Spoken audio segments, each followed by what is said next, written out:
também sei que não é da esfera aqui da Câmara, mas gostaria de saber o que é que se passa. E relativamente aos lares da terceira idade, estamos preocupados com os lares, quer da Segurança Social, quer com os clandestinos. O que vamos fazer às pessoas idosas que vivem em lares na eventualidade destes se encerrarem? Quais as alternativas? Porque em tempos falámos sobre estas questões e as alternativas são bastante, enfim, não são muitas.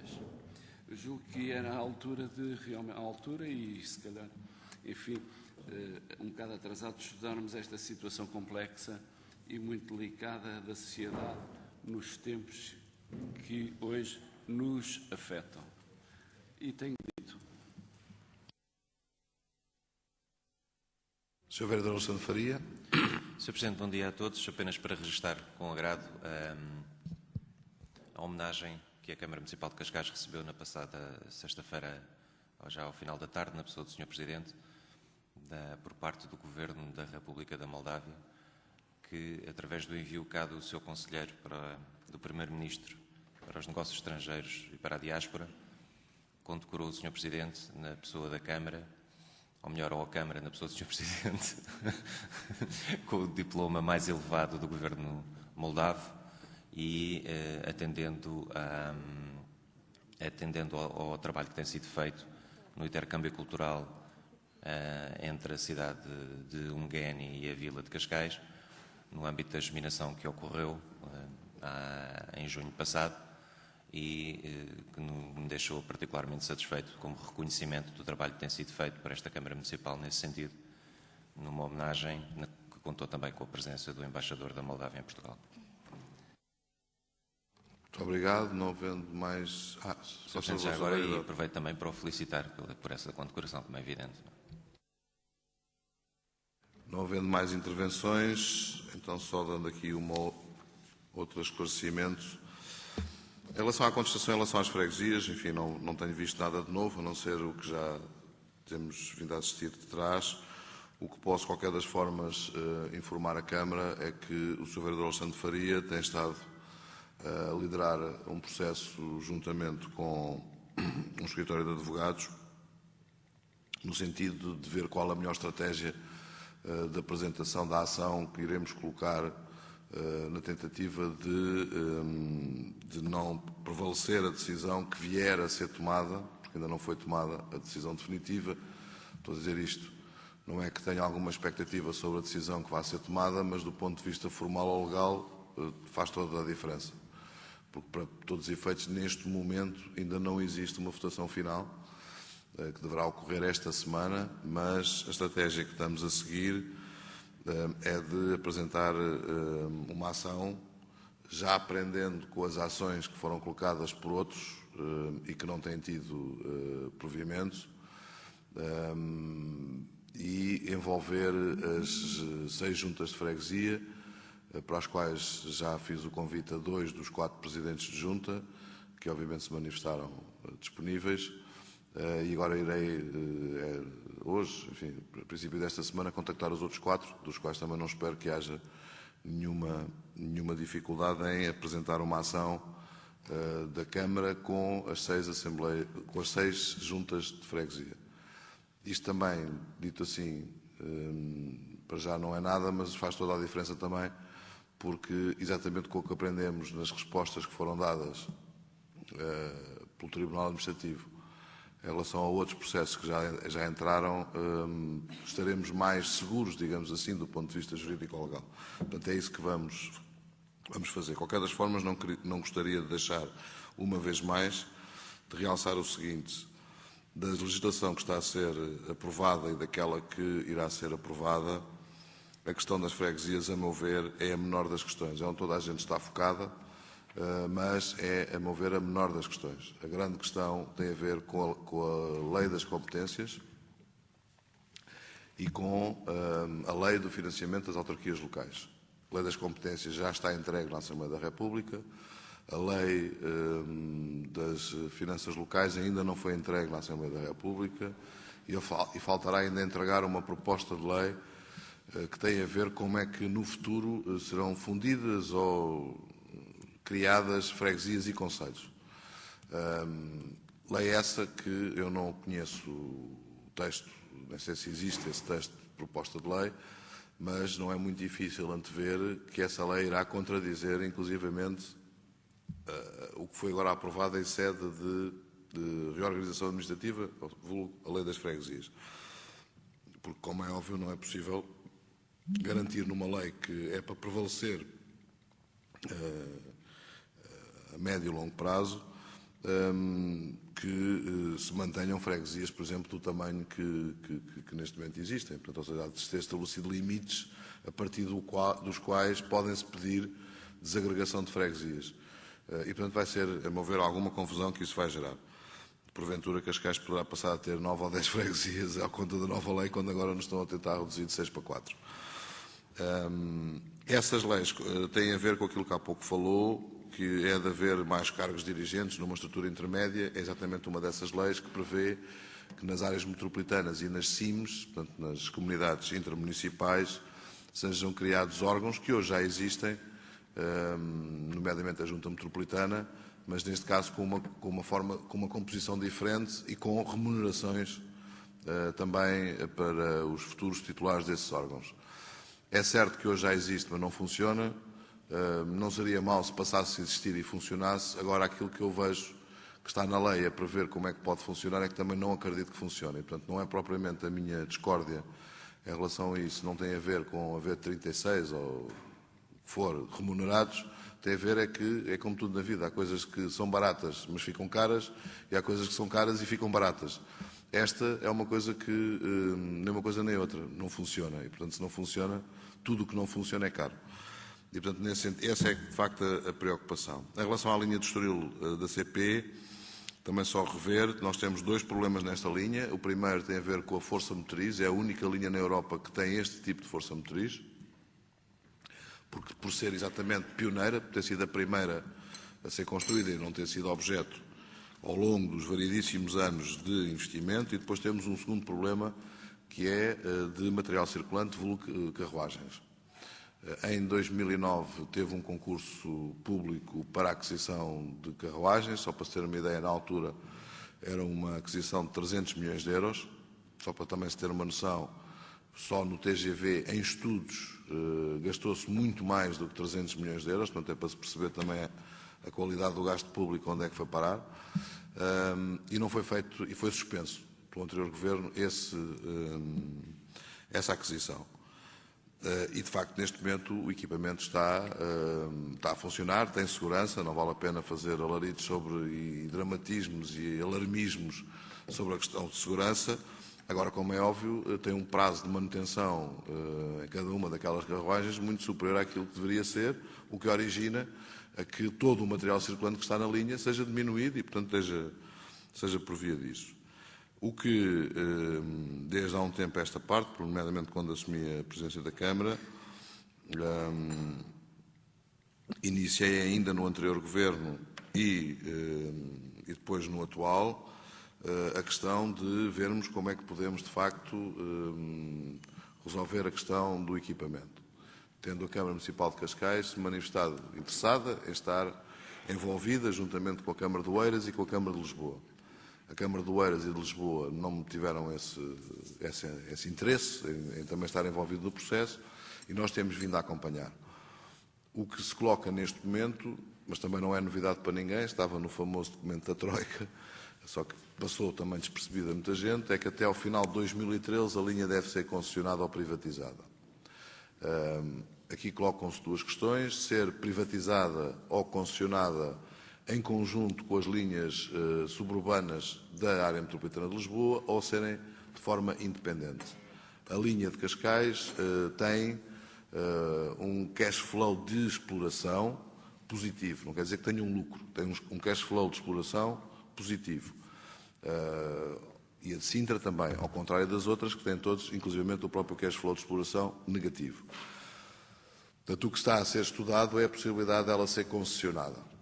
O que a mim não me choca, porque a questão não é de ser concessionado ou não, é se o serviço melhora e se, obviamente, há uma contenção a nível do próprio pressário naquilo que recai a favor, neste caso, a ser pago pelos utentes. E isso está a ser salvaguardado no próprio contrato de concessão. Vamos ver, eu, sinceramente, acho que é a única forma, já que o Estado não tem dinheiro para fazer o investimento, razão pela qual suspendeu em 2009, não tem, a própria CP não tem essa capacidade e o Estado e a CP não têm, neste momento, quem os financie para fazer essa aquisição. Portanto, se tiver que ser através de um privado, e desde que o contrato de concessão seja claro, como tem que ser, não vejo qual seja... Vejo que é positivo para Cascais, portanto, ou seja, não manter aquela linha da forma como ela tem vindo a estar. Em relação aos hospitais, o antigo Hospital de Cascais, vulgo Conde Castro Guimarães, está entaipado porque nós notificámos exatamente a empresa, o Instituto Público, dessa necessidade, porque ele já estava a ser vandalizado e estava a ser, digamos, ocupado indevidamente, e não passou para a Santa Casa Misericórdia de Cascais. Faz parte do Instituto, não recordo agora o nome, mas é um instituto que está na tutela... Instituto Financeiro da Segurança Social, portanto, está na tutela da Segurança Social. Tenho tido encontros com o Sr. Ministro e com a Sra. Presidente do Instituto, que é uma ex-colega nossa, Mariana Ribeiro Ferreira, o Instituto da Segurança Social, que não tem a ver com ela, mas tem a ver com outros patrimónios da Segurança Social. A primeira avaliação que o Estado fez foi de 5 milhões de euros sobre o edifício.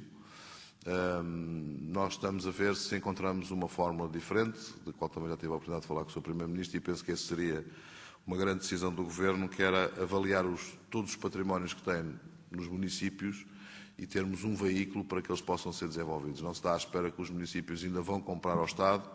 No caso de Cascais são cerca de 40 milhões de euros de património do Estado. Ainda vamos comprar ao Estado edifícios que precisam de grandes investimentos. E, portanto, aqui arranjar um veículo que o Estado coloque os edifícios à disposição dos municípios e que depois os municípios tenham a capacidade de criar dinâmicas que possam, inclusivamente, quanto mais não seja, serem rentáveis para o Estado, para a criação de emprego das atividades que aí decorrerem. Mas isso, enfim, estamos neste momento a trabalhar, mas não há nenhum dado anormal. Temos muita procura, felizmente, a nível de prestação de serviços de saúde e, portanto, estamos também a ver que conteúdos depois poderão ser desenvolvidos dentro desses equipamentos. Só para dar ideia, muitas das vezes passa-nos mais despercebido, mas neste momento, de facto, há um problema a nível de cuidados continuados, que com a abertura do novo edifício da Santa Casa Misericórdia de Lisboa, a doutora Maria José Nogueira Pinto, estava a faltar, que começou agora a ser ocupado, portanto, a ser utilizado, ainda não está cheio, mas de facto há aqui uma carência grande. Mas, por exemplo, a nível dos hemofílicos, nós não temos neste momento uma prestação de serviços também correta nas proximidades. Portanto, e também existem contactos com a Associação dos Hemofílicos para ver se, porventura, podemos aqui encontrar alguma solução. Mas isto, enfim, é tudo evolutivo e dependerá da forma como também tiverem estas associações, porque também não pode ser a Câmara depois a suportar as aquisições, o investimento, tudo o resto. Só dizer uma coisa, é que tudo isto, nestes parceiros, o que tem sido dito é que tudo o que envolva meios municipais serão avaliados, será constituída quanto é que eles valoriam enquanto renda, e essa renda não será cobrada em dinheiro, mas terá que ser cobrada em espécie pela prestação de serviços que forem feitas nesses equipamentos, direcionando para populações que não tenham acesso, a populações mais carenciadas. Dos lares da terceira idade, enfim, como disse, nós continuaremos a fazer e a acompanhar as instituições públicas, os organismos públicos que têm a competência de fazer essa avaliação. Neste momento não temos detectado nenhuma situação de risco. Temos respostas no Conselho, por enquanto, embora eu acredite que isto é das áreas em que está a crescer exponencialmente, mas por enquanto temos respostas no Conselho, portanto não estou a ver para já que se constitua como um problema, mas temos que o antecipar e temos que o ver, mas para já não se constitui como um problema. Em relação à Moldávia, de facto honrou muito, penso que foi um trabalho, é fruto de um trabalho de há longos anos que se tem feito com a comunidade moldava e agora muito especialmente nestes últimos tempos, nomeadamente com a nossa germinação com o Gemini, e isso foi um reconhecimento não propriamente à pessoa do Cas Carreiras, mas à própria Câmara Municipal de Cascais, e no que diz respeito ao trabalho mais recente, ao próprio trabalho que o vereador Alexandre Faria tem feito nestas áreas. Dito isto, entraríamos então no período da ordem do dia, não havendo pontos prévios, pela razão de que, de facto, hoje tenho o tempo muito condicionado, e nós teremos ainda mais uma reunião de Câmara até ao final do ano, se não estou em erro. Ainda temos, não temos? Não passará já para o próximo ano. E iria começar então nas atas das reuniões anteriores, no ponto 1, apresentação da ata número 25, 2012, 3 de dezembro, e coloco à aprovação as atas 23 e 24 de 19 e de 22 de novembro, respectivamente. Quem vota contra, quem se abstém, estão aprovadas as duas atas por unanimidade. Dá-se conta também da entrega dos balancetes, assim como dos despachos e notas de serviço. Senhora Vereadora, faça favor. Sr. Presidente, o ponto está, o balancete, mas não está cá. O balancete, portanto... Os balancetes não estão anexos, ponto, é isso? Mas não tem, sim, não está, o documento não está anexo, portanto... Muito bem, então o ponto 3 foi retirado. Continuemos então com o ponto 5, requisitos de recrutamento dos titulares de cargos dirigentes de terceiro grau, pedindo, obviamente, para considerarem que, onde se diz 2012, é janeiro de 2013. Mas é um formalismo necessário, também já decorrente das novas leis, em que temos que tomar esta decisão com vista a que ela possa estar efetiva nós e todas as câmaras que estão a usar, que têm que aplicar esta lei, que estão a aplicar esta lei. Dito isto, eu passava à discussão e posterior votação. Não havendo intervenções, passa a votação. Quem vota contra, quem se abstém, aprovado por unanimidade. Senhora Vereadora, faça favor. Conceição Cordeiro.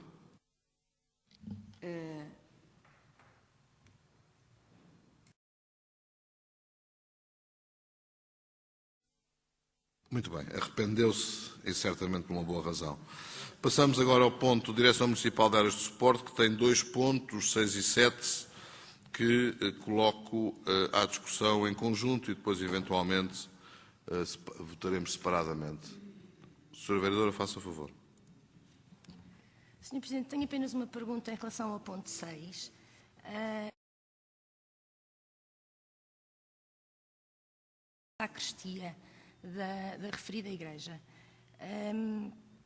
Pergunto, quer dizer, se é de facto possível este apoio direto à Igreja, ao abrigo da Concordata, quer dizer, como é que se processa isto, visto que habitualmente os apoios são concedidos, ou não deixam de ser concedidos, por intermédio de associações, e aqui parece-me que é diretamente em o apoio à Igreja Católica. Bom, é uma pergunta. Muito obrigado, Sr. Vereador. Estou aqui a abrir uma proposta de se é aquilo que eu penso, e penso que tem a ver com a salvaguarda do património histórico que, obviamente, as nossas igrejas também têm e, portanto, isso está perfeitamente salvaguardado. Não é património municipal, mas é património histórico e cultural, como temos feito noutras ocasiões, e não é aqui pelo vínculo da Concordata, mas pelo vínculo de se considerarmos ser património histórico ou cultural. E é objeto de um protocolo que já foi estabelecido com a própria Igreja. Mas a Sra. Vereadora Ana Clara Justino, sendo património histórico ou cultural, terá uma capacidade ainda maior de lhe dar explicações. Faça favor, Sra. Vereadora. Foi apenas no sentido, de esclarecer que este apoio, apesar de não ser veiculado pelo Pelour da Cultura, tem a ver com o processo de recuperação de todo o património interior da capela. Já foi feito a recuperação, digamos, da Assembleia, da área da Assembleia e dos altares laterais, e esta é de facto a última parte, e ainda com um acervo muito substancial na área da sacristia. Eu apenas quero relembrar que estas obras, exatamente porque se trata de património, devem ser acompanhadas por técnicos que façam a fiscalização. Obrigada. Muito bem. Poderemos então votar. Votamos os dois em... Sr. Vereador Nuno Piteira Lopes, faça o favor. Obrigado, Sr. Presidente. É só para reforçar o que a Sra. Vereadora disse.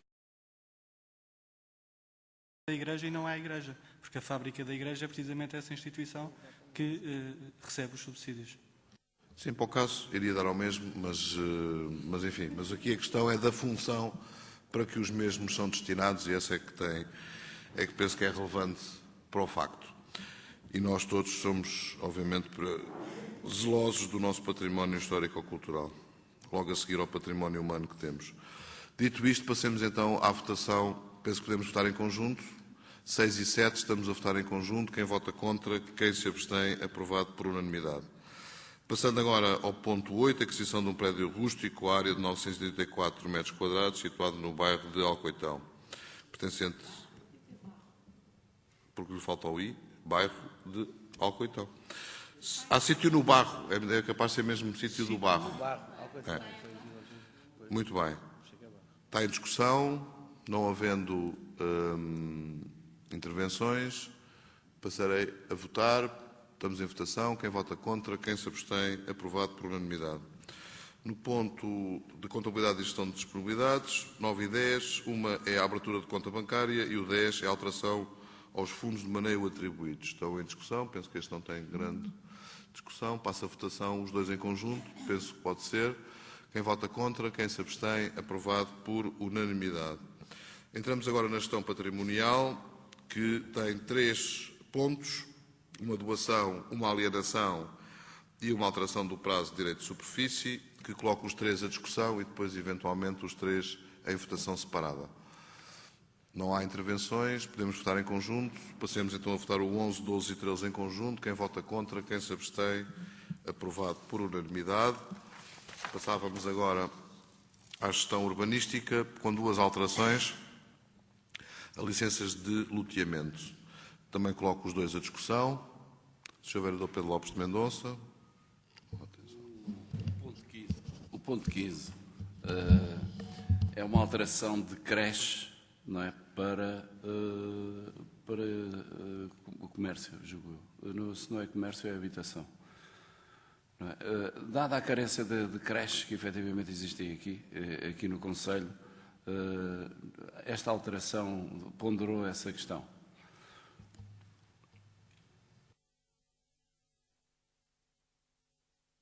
Sr. Vereador, a creche que estamos a falar é privada, não está no âmbito público.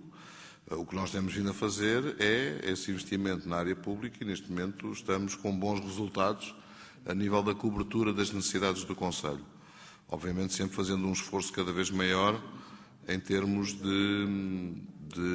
inclusive, evoluir para novos mecanismos, como foi agora o caso do apoio que foram feitas. Esta será para evoluir para serviços, embora lá diga habitação serviços, mas é para serviços, ou seja, para gerador de emprego também, e penso que ligado à área da infância, não sendo propriamente uma creche. Dito isto, votamos em conjunto. Posso votar em conjunto? Votamos então em conjunto. Está em votação o 14 e o 15. Quem vota contra, quem se abstém, aprovado por unanimidade. Passamos agora às obras municipais, com 4 pontos, que os coloco os 4 à discussão e, eventualmente, a votação separada. Está em discussão. Não havendo intervenções, há uma intervenção. Sra. Vereadora Conceição Cordeiro.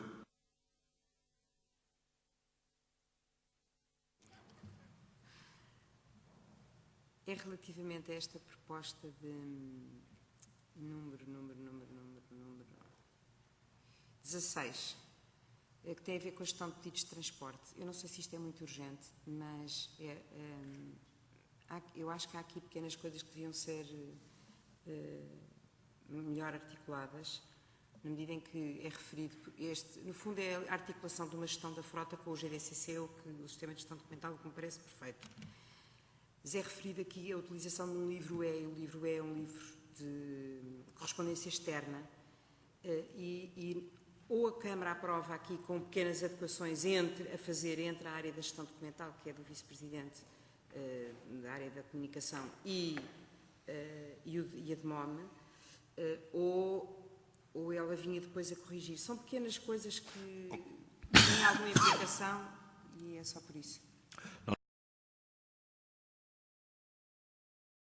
Tem vida política é de vir, para percebermos todos como é que são os procedimentos e também para ficar consolidado, porque o que eu cheguei à conclusão é que muitos dos procedimentos, ao não virem a reunião de Câmara, ficam depois soltos, mudam os atores internos e lá se vai o procedimento embora.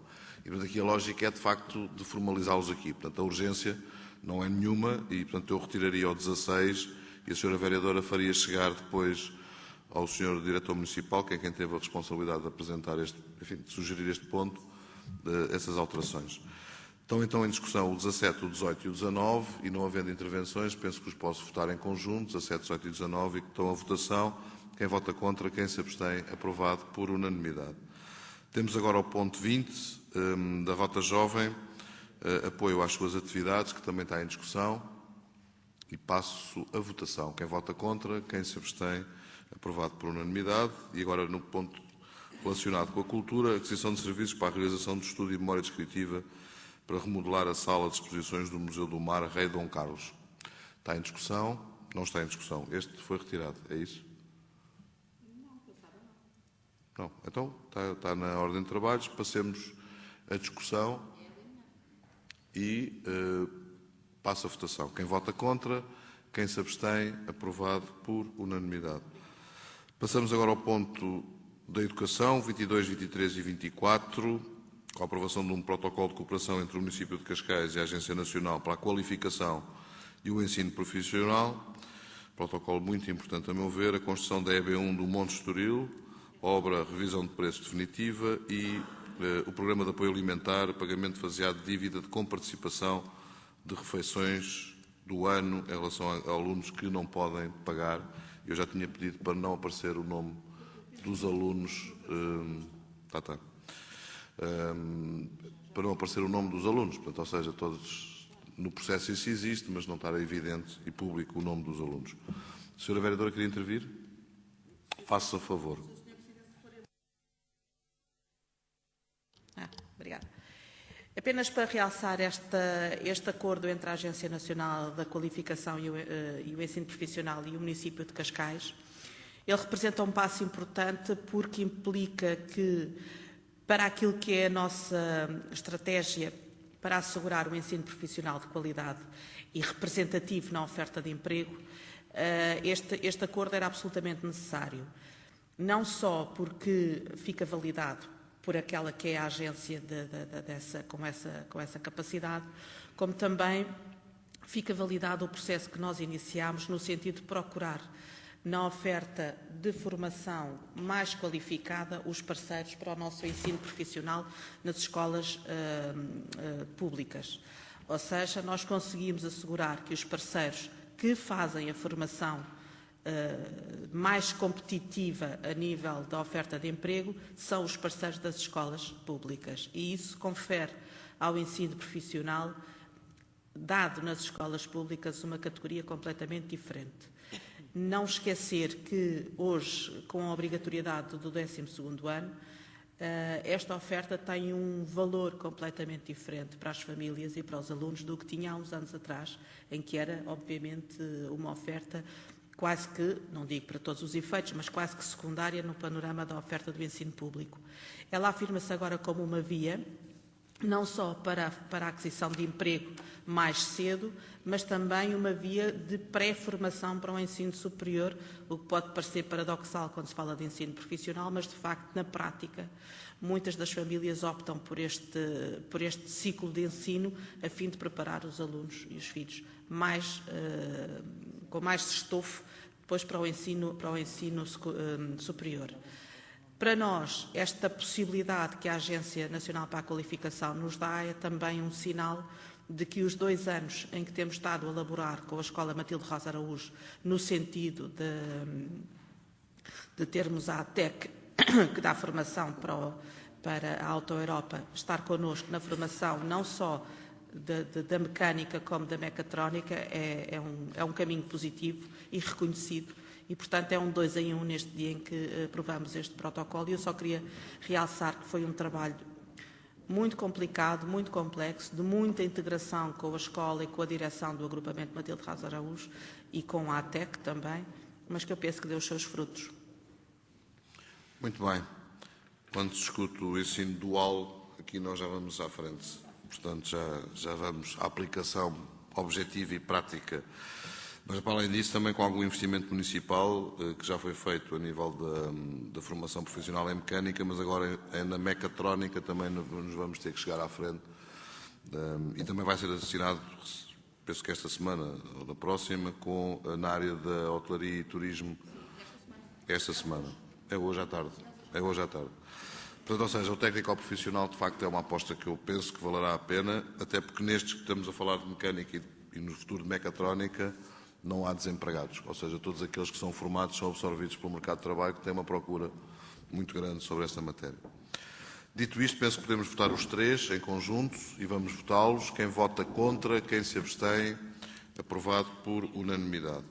Passemos agora ao desenvolvimento socioterritorial, do ponto 25 ao ponto 39, inclusive, e que eu coloco todos a discussão e depois, eventualmente, votações separadas nos pontos que assim se entender.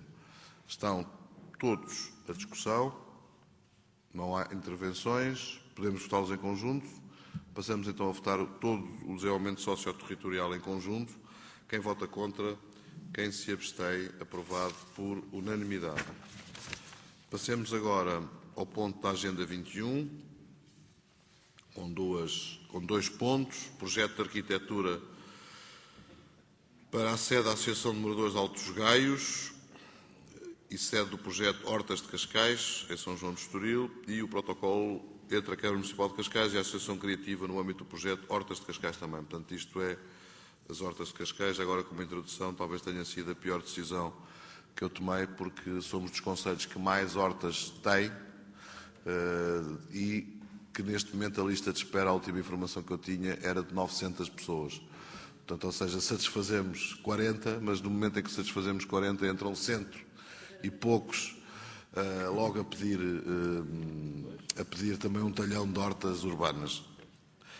Mas, enfim, é bom sinal. É sinal que temos municípios muito interessados, mas quando tomamos decisões é para satisfazer mais do que aquilo que colocamos insatisfeitos. Mas vamos tentar ir colmatando estes 900 pedidos de hortas, que para nós é um bom sinal também do sucesso do projeto. Dito isto, eu coloco a discussão os dois pontos e passo a votação. Quem vota contra, quem se abstém, aprovado por unanimidade. Passemos agora ao ponto da Proteção Civil, que apoio a edição de um livro, História dos Bombeiros de Alcabidez. Está depois desta discussão, não havendo intervenções, todos estaremos certamente empenhados neste apoio. Passo a votação. Quem vota contra, quem se abstém, aprovado por unanimidade. E agora, no ponto de diversos, temos os planos de auditorias a desenvolver pelo GAUD, pelo Gabinete de Auditoria Interno da Câmara. Também está a discussão. Senhora Vereadora Conceição Cordeiro. Presidente, obrigado. Era apenas para fazer do Sr. Vereador Alexandre Faria e a informação anexa, refira que o Gabinete de Auditoria está disponível para outras sugestões que os serviços, entretanto, entendam formular. Eu permitia-me sugerir, dado que inclusivamente essa é uma recomendação, digamos assim, do último relatório do Tribunal de Contas, que fosse incluído no plano de auditoria a questão das acumulações de funções, porque das acumulações de funções, porque há ali um período, sobretudo, entre anterior ao despacho do Sr. Presidente, que regularizou tudo e, portanto, o próprio Tribunal reconhece, de facto, o avanço grande que se fez. Há ali um período desde a aprovação da Lei 12A, em 2008, até ao seu despacho, que provavelmente poderia ser uma primeira prioridade. Era apenas uma sugestão, se o Sr. Vereador assim entendesse. Sr. Vereador, faça favor. Sr. Presidente, obrigado e agradeço a sugestão da Sra. Vereadora, que me parece bastante pertinente, e se o Sr. Presidente e a Câmara assim concordarem, eu, em articulação com o Gabinete da Auditoria, farei essa proposta e incluiremos neste calendário, dentro dos prazos que forem possíveis, atendendo àquelas que já estão agendadas, essa mesma auditoria. Muito bem, não só se regularizou, como se reduziu substancialmente as autorizações ou as práticas de acumulação entre o emprego público e depois empregos privados. Muito bem, dito isto, passamos à votação. Quem vota contra, quem se abstém, aprovado por unanimidade. Dá-se conhecimento do relatório de filosofia para crianças, assim como os comunicados aos órgãos de comunicação social. Também o relatório de execução do 6º semestre do projeto Londres 2012, tem a ver com os Jogos Olímpicos e com o apoio prestado nos Jogos Olímpicos. A extinção do contrato de arrendamento do imóvel municipal, cito na Quinta de Valdecavalos, assim como o relatório de endividamento e disponibilidades a 30 de novembro e o relatório de execução orçamental também a 30 de novembro. Aqui mais uma nota de reconhecimento ao Sr. Vereador Nuno Piteira Lopes e à equipa que lidera, porque de facto temos contas sempre a tempo e horas e com uma grande clareza, o que é absolutamente essencial para uma boa gestão. Mas nem sempre é cumprido em termos gerais, e muito menos até porque também tinha a obrigação de o fazer, que é o Governo Central. Dito isto, nós estamos... Sr. Vereador, faça favor. Sr. Presidente, como há pouco, a propósito do balancete, eu tinha dito que não estava ao documento, queria apenas que ficasse referido para constar sem ata.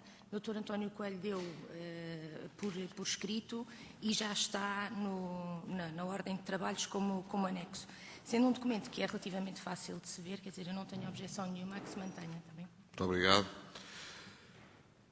Nós agora estamos muito adiantados em relação àquilo que é a hora normal do público.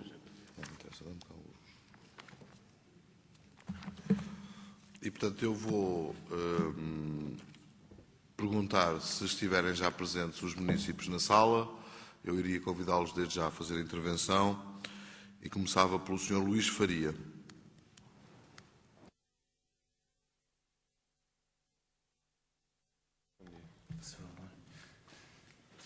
Bom dia a todos, Sr. Presidente, Srs. Vereadores e os demais presentes. Eu apresento os meus melhores cumprimentos. Solicitei a minha presença nesta reunião de Câmara em representação da empresa Planivis para falar acerca do processo de licenciamento SPO 1052 de 2011, relativo à recuperação de 2 moradias sítio na rua J.A. Ferreira de Estoril. Este processo dura cerca de 4 anos e tem adiado um investimento de cerca de 2 milhões de euros. Os senhores votaram, em reunião de Câmara do dia 10 de setembro último, uma proposta de deferimento condicionado.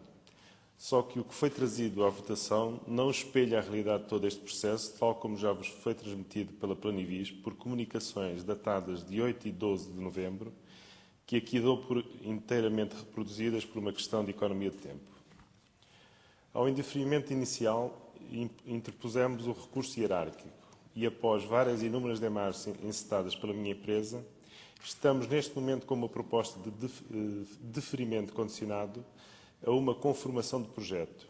No entanto, a Câmara Municipal de Cascais não esclareceu de que forma pretende essa conformação. Tal conformação terá a ver direta e exclusivamente com o entendimento que esta Câmara faz da aplicação do artigo 94 do PDM de Cascais, relativamente à atribuição como incentivo de um acréscimo até 20% aos parâmetros urbanísticos. No nosso caso, considera a Câmara que o incentivo a atribuir é 13%. Ora, a Planivis entende que quem determina o quanto do incentivo é o interessado, de acordo com as suas necessidades, ou seja, preenchida que estejam as condições de aplicabilidade do incentivo plasmado no número 1 do artigo 94 do PDM de Cascais, este poderá ir até 20% de acordo com o que o interessado entender. E é neste impasse que estamos atualmente. O 13% de acréscimo de área não é suficiente para fazer vingar o projeto apresentado pela Planivis, tal como está elaborado e considerando as medições da Câmara Municipal de Cascais. Pois, se fossem consideradas as medições da Planivis, esta questão de área a mais não se colocaria. Em termos palpáveis, estamos a falar de uma diferença de cerca de 33 metros quadrados. Aparentemente pouco, mas muito complicado de implementar, pois o projeto mantém, na sua generalidade, o volume de construção atualmente existente, onde foi introduzido um corpo de escadas no meio dos 2 imóveis, de forma a resolver a sua proximidade antirregulamentar e cumprir a regulamentação de acessibilidades.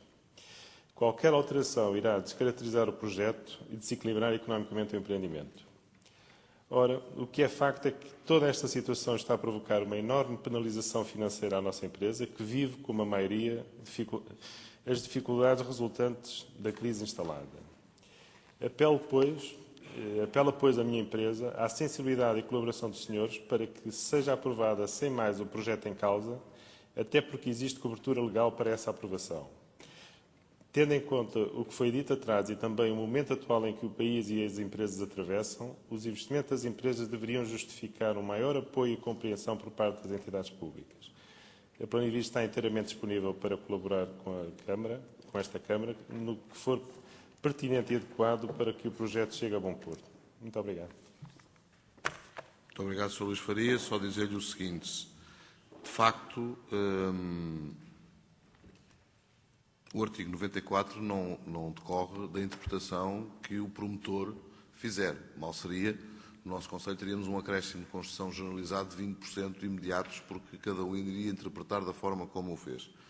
Nós aqui aprovámos um conjunto de regulamento, de indicações de como aplicar o incentivo de 20%, que tem a ver basicamente com a utilização de energias renováveis e, portanto, pela própria leitura do edifício, se lá fosse do PDM, se lá fosse posta uma pilha fotovoltaica, já tinha lá algo renovável e logo a partir daí teria os 20%.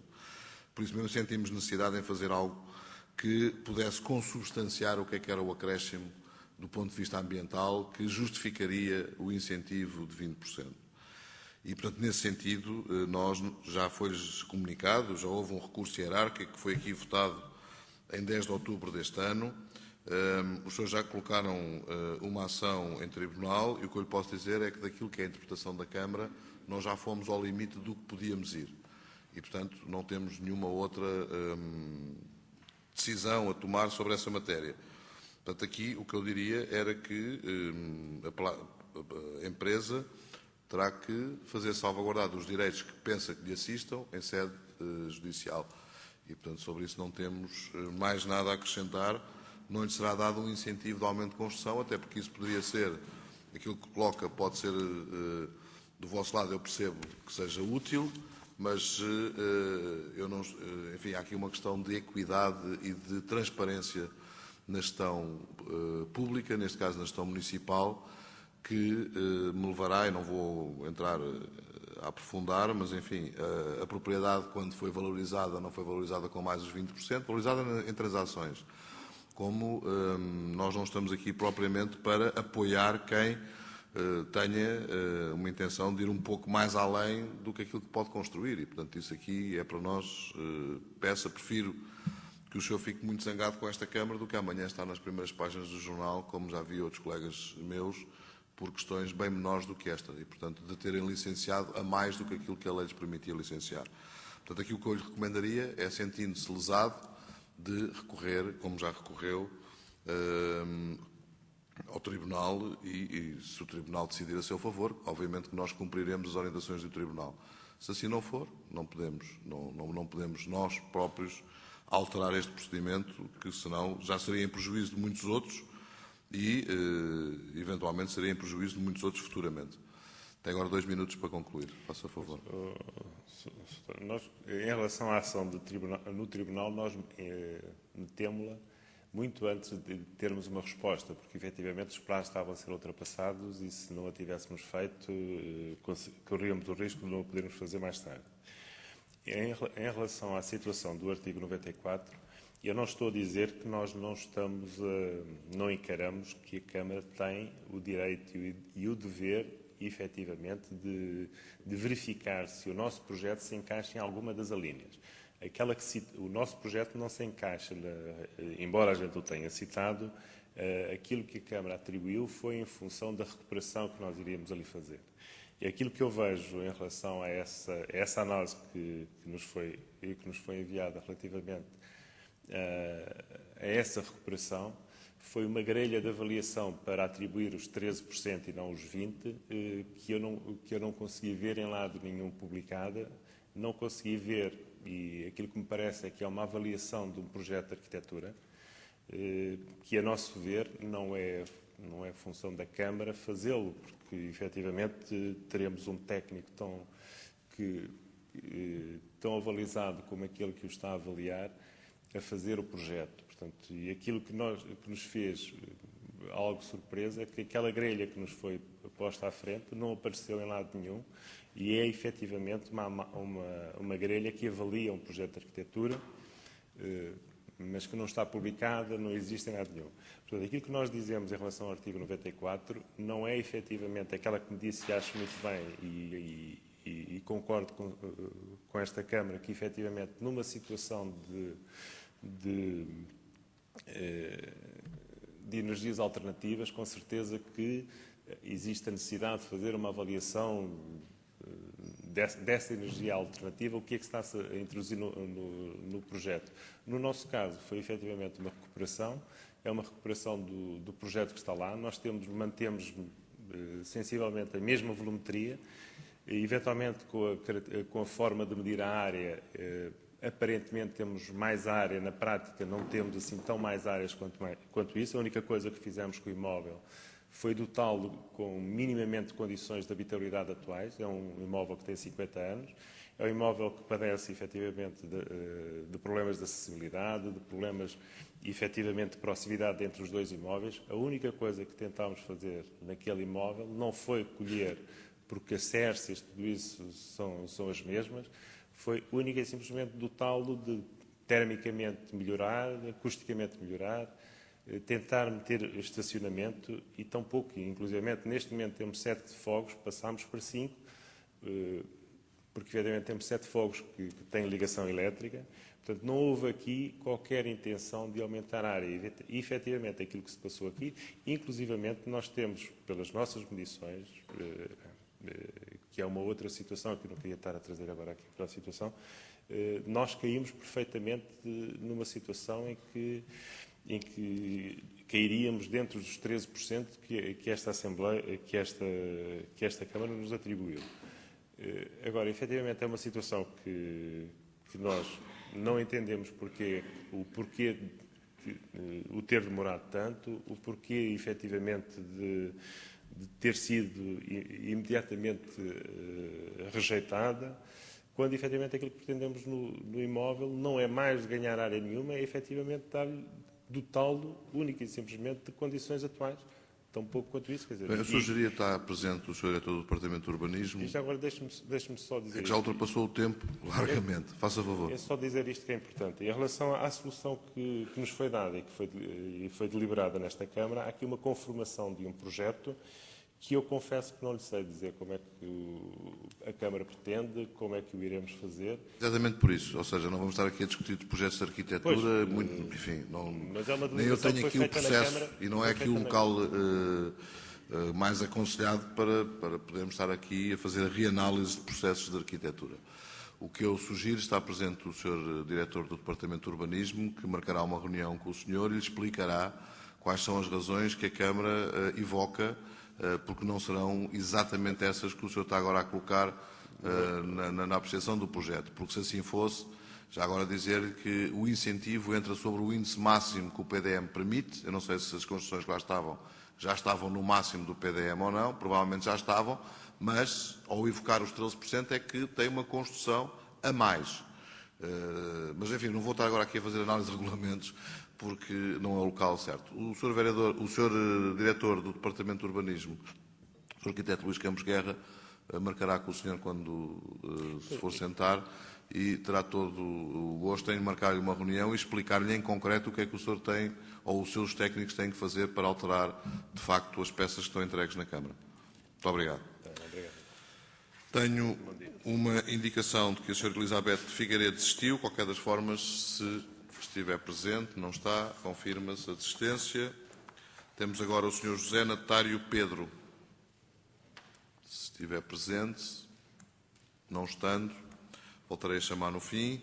A Sra. Dona Maria do Mar Freitas Barbosa.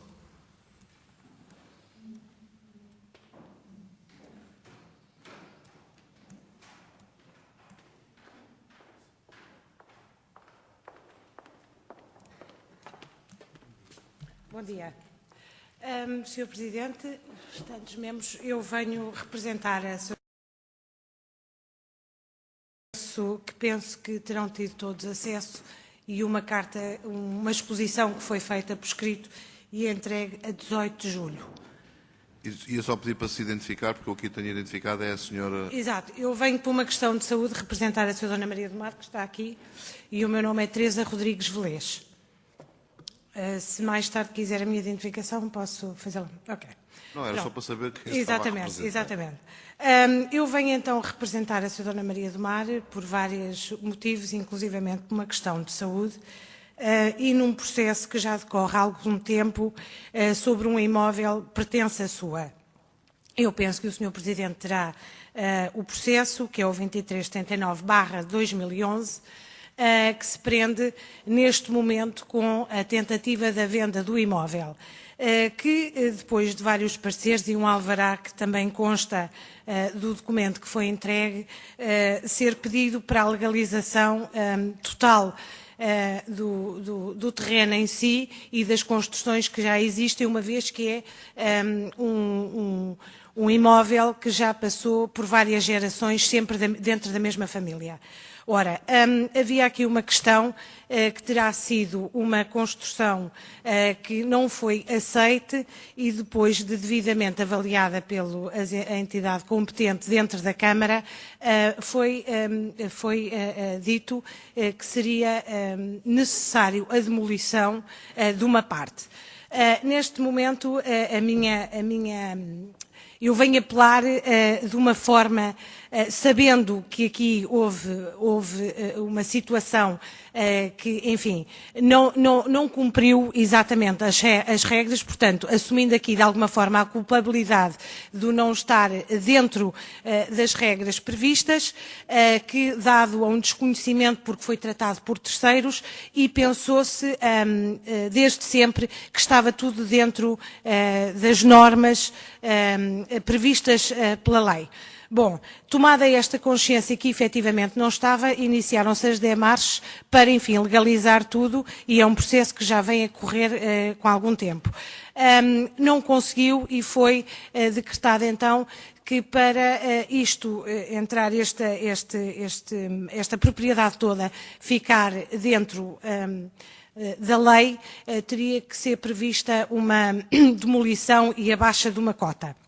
O que eu queria expor, e não entrando por uma via técnica, que eu também não sou técnica, venho falar de uma questão humanitária. A venda deste imóvel, e havendo desde há mais de um ano a esta parte, um interessado, uma senhora que está interessada na compra deste imóvel, a venda não se pode fazer sem, enfim, esta questão toda estar resolvida. A senhora, o comprador não a quer comprar sem a construção toda que lá está. E isto só para enquadrar o Sr. Presidente, que houve muitas histórias. Não me está a ouvir bem? Pronto. Não quer comprar o terreno sem a construção toda. O que eu gostaria de apelar aqui é o seguinte. A venda deste imóvel vai significar a sustentabilidade de 4 famílias. A família da Sra. Dona Maria do Mar, da qual dependem o pai e a mãe com mais de 80 anos, a filha, mãe solteira e uma empresa com sede em Cascais, que também tem os seus funcionários e que neste momento, como tantas outras, está em dificuldades financeiras. Ou seja, perante a inviabilidade de vender o imóvel, vai-se incorrer aqui numa questão humanitária e financeira grave. O comprador continua interessado, o que também é extraordinário Terá 2 minutos ainda para falar. Neste ambiente de crise. A Sra. Dona Maria do Mar já esteve um AVC. Peço desculpa, já excedeu o tempo da primeira intervenção, depois terá ainda mais 2 minutos no fim. Sim. E só pedir é que desligasse o seu botãozinho. Muito bem. Só dizer o seguinte, e espero que compreendam. Não sei se a Sra. Dona Teresa Velez é advogada, não é? Mas compreenderia também, mesmo não sendo advogada, de que as questões humanitárias que coloca, por muito prementes que sejam, não podem ultrapassar a própria lei.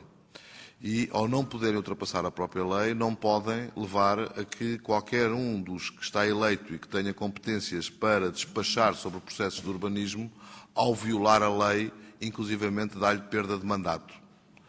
Portanto, não se pode pedir a alguém que, independentemente de todas as questões que colocou e que eu tenho toda a capacidade para entender, que algum de nós faça uma ilegalidade que depois tenha consequências para si próprio e para a sua família. E, portanto, nesse sentido, com muita pena minha, nós não podemos alterar essa matéria. Há uma outra possibilidade, que é alterar o alvará de loteamento. Só para ter uma ideia, quando se constitui um alvará de loteamento, todas as pessoas têm direitos sobre aquele alvará de loteamento.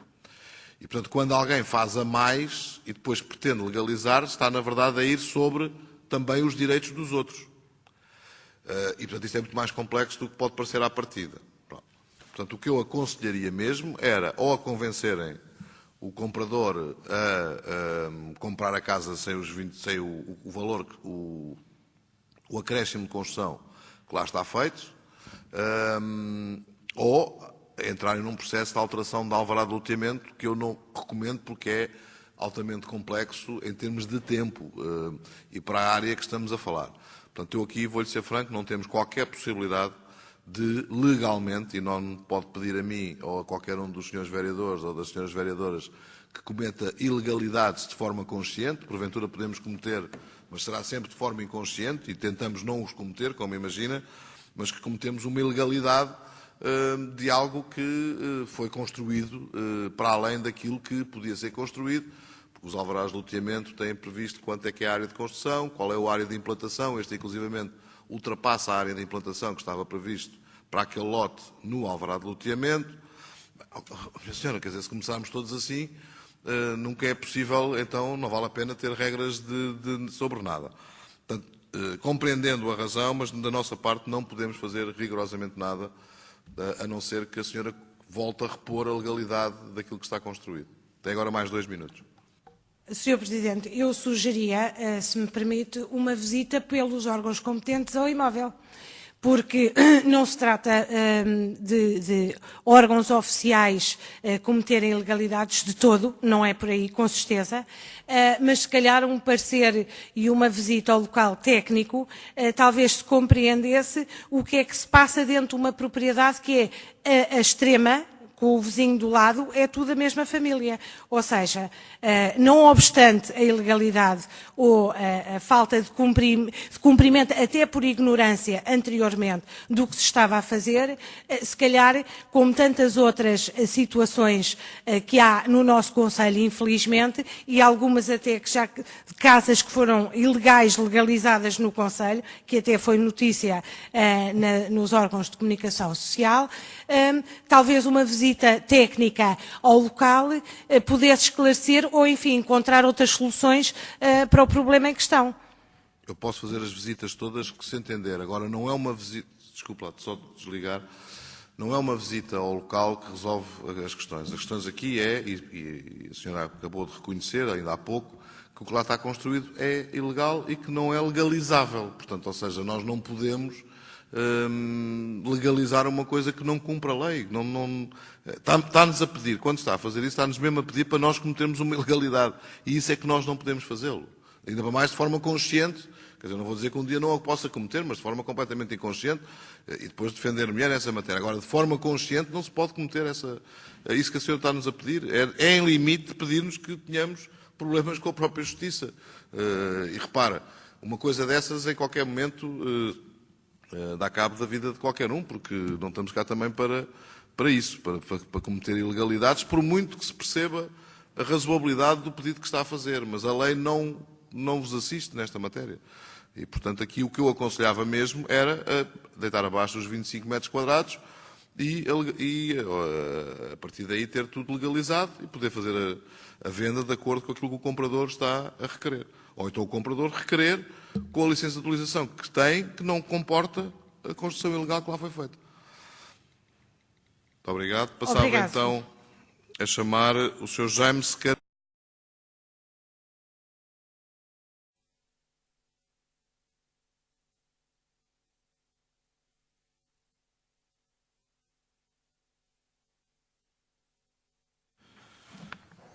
Não estará o Sr. Jaime Sequeira Martins. Passaria a chamar, que também tenho informação que já foi tratada e, portanto, que desistiu da inscrição, o Sr. José Natário Pedro. também não está presente. Sendo assim, não estando o Sr. Jaime Sequeira Martins, mais uma vez, então não tenho mais inscrições e dou por terminada a nossa reunião de Câmara, agradecendo a colaboração de todos.